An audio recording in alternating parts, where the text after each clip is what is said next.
एक दफ़ा एक रीमा नामी लड़की गांव से शहर पढ़ने के लिए आई थी। उसकी एक दोस्त भी उसके साथ रहती थी जिसका नाम रानी था। एक दिन रीमा की माँ का फ़ोन आया और उसने बताया कि इसके भाई की शादी है और इसको गांव आना होगा। अरे अरे सुनो रानी, मेरे भाई की शादी है, मुझे गांव जाना है। ओह वाह, तुम्हें तो बहुत मज़ा आएगा। अरे तुम्हें मज़ा नहीं आएगा, हम दोनों को मज़ा आएगा। जी हाँ, हम दोनों जाएंगे। अरे मैं भी तुम्हारे साथ जाऊंगी। हाँ हाँ, हम दोनों जाएंगे और खूब मज़े करेंगे। देखो अब कोई बहाना नहीं चलेगा। जल्द ही वो दोनों गांव पहुंच गई। रानी रीमा का इतना बड़ा घर देखकर बहुत हैरान हुई। ओह, इतना बड़ा घर! रीमा की माँ रीमा को देखकर बहुत खुश होती है और वो उनसे अपनी दोस्त रानी को भी मिलाती है। रीमा की माँ रानी को देखकर बहुत खुश होती है और अब वो दोनों रीमा के भैया से मिलने जाते हैं। अरे वाह, मेरी बहन आई है, बहुत खुशी हुई तुम्हें देखकर। मगर यूं कोई पड़ोसियों की तरह अपने भाई की शादी पर आता है क्या? बिल्कुल इतने कम दिन में आई हो।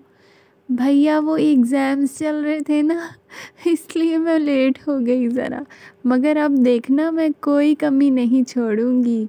हाँ हाँ मेरी बहन, तुम मेरी इकलौती बहन हो। अरे वाह, तुम्हारी सहेली भी है साथ?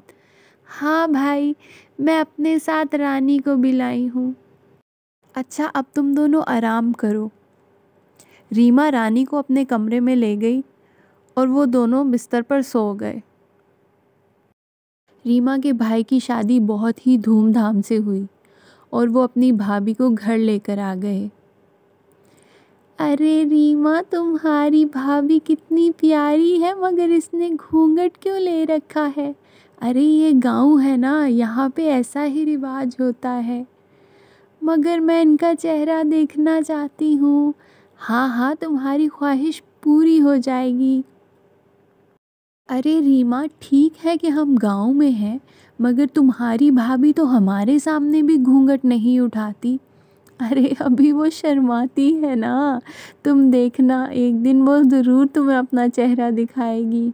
रानी रात भर यही सोचती रही कि ऐसा भी क्या। नींद नहीं आ रही, चलो छत पर ही चलती हूँ। रानी छत पर आ चुकी थी। इतने में उसने देखा कि रीमा की भाभी सामने खड़ी है। ये भाभी इस वक्त छत पर क्या कर रही हैं?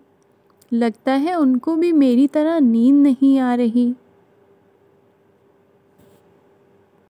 चलो मैं इनसे बातें ही कर लेती हूँ।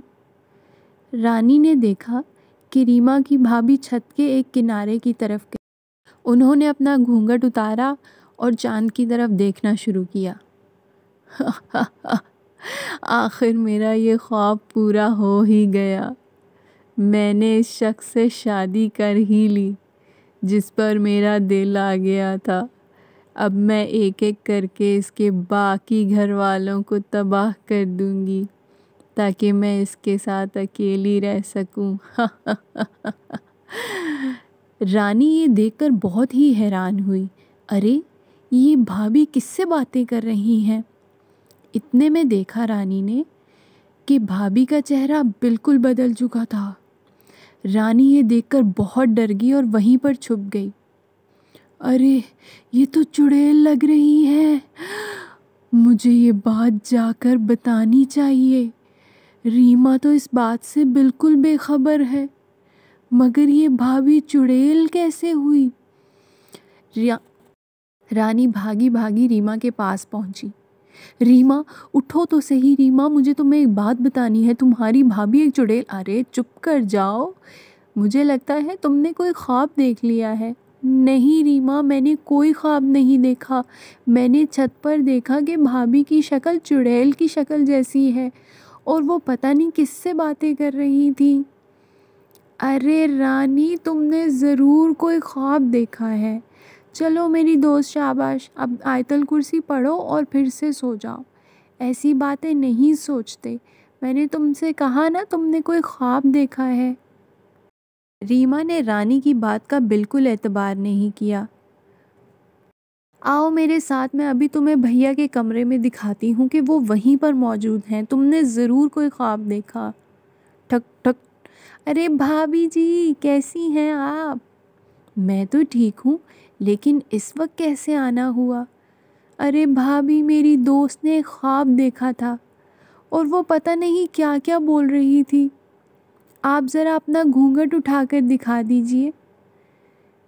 ठीक है, मैं उठा देती हूँ, इसमें कौन सी बड़ी बात है। भाभी ने घूंघट उठाया तो वही हसीन चेहरा सामने आया। रीमा ने रानी की तरफ देखा और कहा, क्या हुआ, देख लिया ना चेहरा? चलो, मैंने तुमसे क्या कहा था कि तुम ख्वाब देख रही हो। चलो आओ वापस चलते हैं, मुझे बहुत नींद आ रही है। भाभी ने रानी को बहुत ही घूर कर देखा, जैसे उसे वार्निंग दे रही हो। रानी को अभी तक इन तमाम हालात पर यकीन नहीं आ रहा था। उसने एक बार मुड़कर फिर से देखा तो वही चेहरा उसको बहुत घूर रहा था। रानी ने उस शक्ल में फिर से वो चुड़ैल देखी। बड़ी आई मुझ पर नज़र रखने वाली, तेरा तो मैं काम कर दूंगी बहुत जल्दी।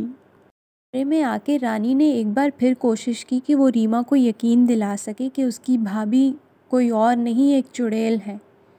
मगर रीमा ने उससे कहा कि सुबह हमें वापस जाना है, चलो जल्दी से तैयारी करते हैं। रानी सुबह जाने के लिए सीढ़ियों से उतर रही थी कि उसने गिरने का बहाना किया ताकि वो यहाँ पर रुककर एक बार और हालात का जायज़ा ले सके। ओह, मैं गिर गई। ओह, मुझे लगता है मेरी टांग टूट गई है या मेरा पाँव मुड़ गया है। रीमा, प्लीज़ मेरी मदद करो। मेरी प्यारी सहेली, तुम कैसे गिर गई? ओहो अम्मा, आओ इसको उठाएं। इतने में भाभी भी चलती हुई आई। रीमा की अम्मा ने रीमा की भाभी से कहा कि आओ बहू, हम रानी के लिए गरम दूध लेकर आते हैं। हल्दी वाला दूध पीकर वो अच्छा महसूस करेगी। वो दोनों किचन में गईं और रीमा की माँ ने दूध तैयार किया। रीमा की भाभी, जो कि वाकई ही एक चुड़ैल थी, उसने दूध में जहर मिला दिया और वो ये दूध लेकर रानी के पास पहुंची। रानी, जिसको पहले ही ख़तरा था कि अब वो ज़रूर उससे बदला लेगी और उसको मारने की कोशिश करेगी, उसने ग्लास को पकड़ने से पहले ही गिरा दिया। ओह भाभी, आपने इतना तकल्लुफ़ क्यों किया?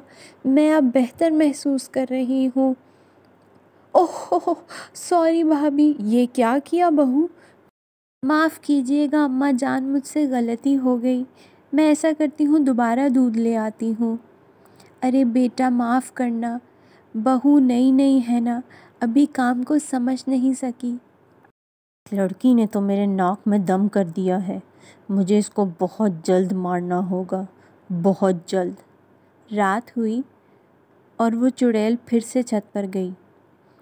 मुझे मेरी पावर वापस चाहिए। मैं इस घर वालों को मारना चाहती हूँ। सबसे पहले तो उस लड़की को मारना चाहती हूँ जिसने मेरा जीना हराम कर रखा है।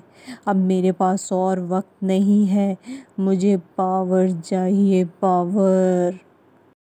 दूसरी तरफ रानी जानती थी कि भाभी चुड़ैल बनकर ज़रूर छत पर जाएगी। उसने रीमा को जगाया और उससे कहा कि तुम मेरे साथ छत पर चलो। आज मैं तुम्हें दिखाती हूँ कि भाभी असल में एक चुड़ैल है। हा हा हा, मेरे हाथ ये गुड़िया आ गई जिससे मैं सबकी जान ले लूँगी। दूसरी तरफ रानी और रीमा ये तमाम माजरा देख रही थीं। हाँ, इन्होंने मेरा जीना हराम कर दिया है। देखा रीमा, मैंने तुमसे क्या कहा था? ये भाभी असल में चुड़ैल है और ये हम सबको मारना चाहती है। हमें बहुत जल्द ये बात तमाम घर वालों को बतानी चाहिए। हाँ रानी, मगर मुझे तो बहुत डर लग रहा है। हम दोनों मिलकर क्या कर सकती हैं? अरे बाकी बातें छोड़ो, सबसे पहले घर वालों को ये बात बतानी चाहिए। वो ही कुछ कर सकते हैं। आखिर ये चुड़ैल किसी न किसी मिशन पर हमारे घर आई है और ये तुम सबको कुछ ना कुछ ज़रूर कहेगी। हो सकता है ये कल ही तुम सबको मार दे। नहीं प्लीज़ रानी, ऐसी बातें मत करो, मुझे डर लग रहा है। रीमा, मुझे एक ऐसी दुआ का पता है जिसको अगर किसी चीज़ पर पढ़कर ऐसी चीज़ों को खिला दिया जाए तो वो जलकर राख हो जाती हैं। हैं रानी, तुम सच कह रही हो? तो फिर हमें कल सुबह ही ये काम करना चाहिए। हाँ हाँ ज़रूर। सुबह से शाम हुई। रानी और रीमा वो दोनों खीर बनाकर छत पर रखकर चली गईं। उन्हें मालूम था कि इस रात भी चुड़ैल छत पर ज़रूर आएगी। रात होते ही चुड़ैल छत पर आई। अरे ये क्या? किसी को क्या मालूम कि मुझे खीर बहुत पसंद है। मैं तो इसको खाए बगैर रह ही नहीं सकती। किसी को मेरी पसंद का कितना ख्याल है ना। चलो इसको चट कर जाती हूँ। वाह, ये तो बहुत ही मज़े की है। मैं तो रोज़ ऐसी खीर खाना चाहूँगी।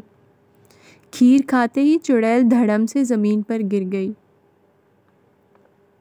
और उसका पूरा जिस्म आग में जलने लगा। इतने में रानी और रीमा तमाम घर वालों को भी उस चुड़ैल के पास ले आईं। अरे देखो अम्मा, ये क्या चीज़ थी? ये तो हमारा घर बर्बाद करना चाहती थी। ये तो रानी ने हमें बचा लिया, वरना हमारे साथ जाने क्या होता। आहिस्ता आहिस्ता उस चुड़ैल का पूरा जिस्म जलकर राख बन चुका था। तमाम घर वालों ने ये माजरा अपनी आंखों से देखा, मगर फिर भी उनको यकीन नहीं आ रहा था कि उनके साथ क्या हुआ। उन्होंने अल्लाह का लाख शुक्र अदा किया कि बहुत बड़ी मुसीबत से बच गए। अगली सुबह दोनों लड़कियों को वापस जाना था।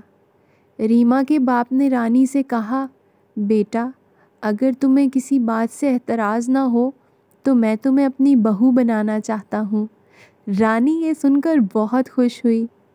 अब वो दोनों शहर की जानिब निकल गईं और रीमा का भाई रानी और रीमा की पढ़ाई मुकम्मल होने का इंतज़ार करता रहा।